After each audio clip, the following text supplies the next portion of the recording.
Welcome to Meditation Monday. Today I want to talk to you about Psalm 1.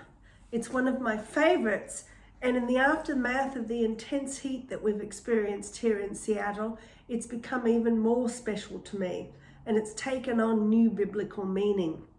So I want to start by reading the first 3 verses to you in the Passion Translation. What delight comes to the one who follows God's ways. He won't walk in step with the wicked, nor share the sinner's way, nor be found sitting in the scorner's seat. His passion is to remain true to the word of I am, meditating day and night on the true revelation of light.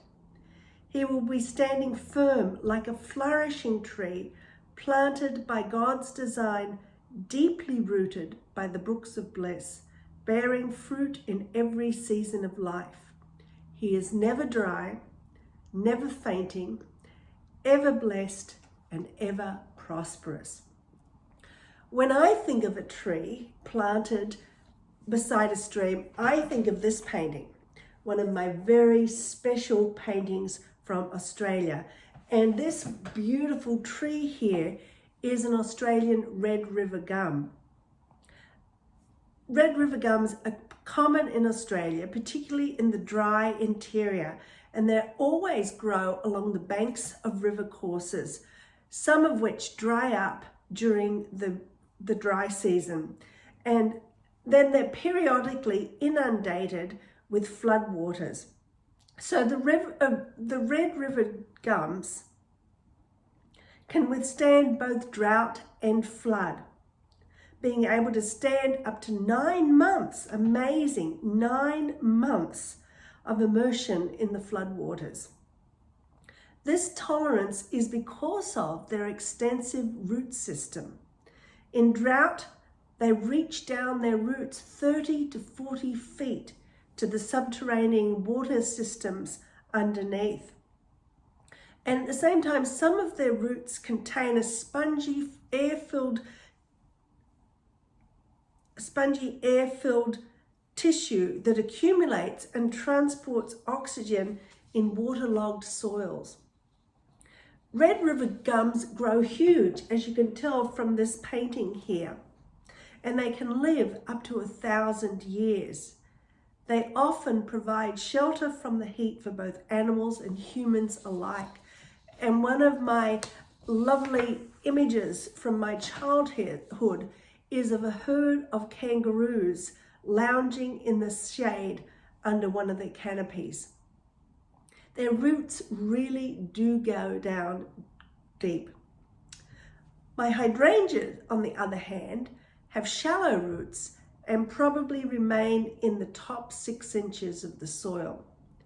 They do better in the shade than in the direct sun, and as you can see, these ones did not do very well when the heat hit.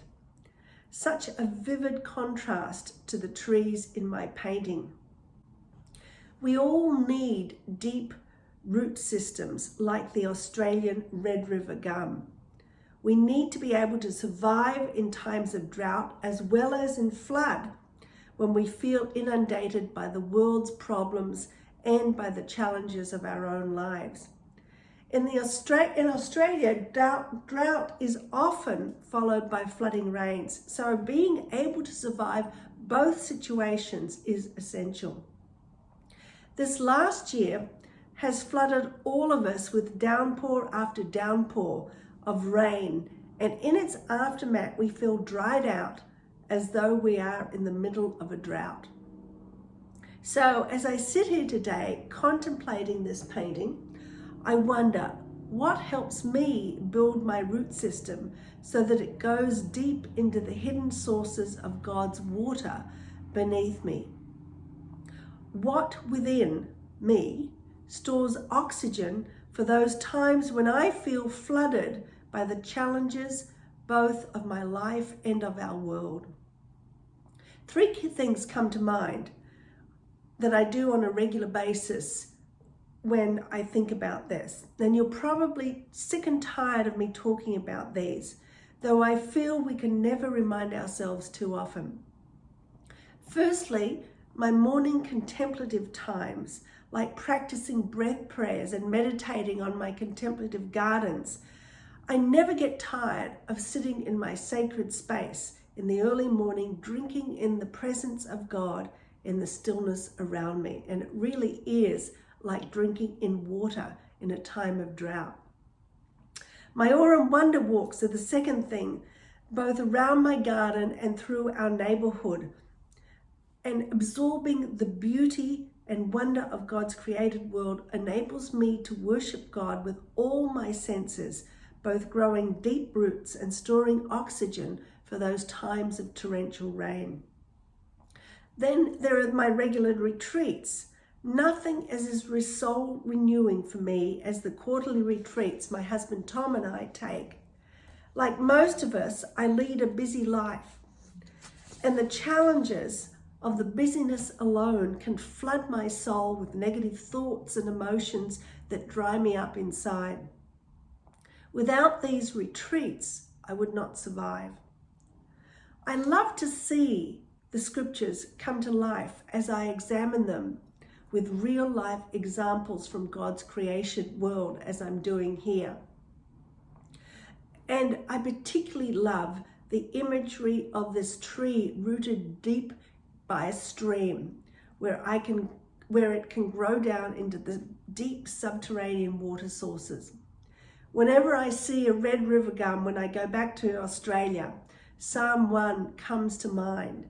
It is such a wonderful connection that helps deepen my faith in surprising ways. What about you? What have you seen or heard or touched or tasted this week that connects you to the imagery of the Psalms or other scriptures? In what ways has this experience strengthened your faith and your connection to God? What kinds of practices do you perform on a regular basis that encourage you to strengthen your faith in this way?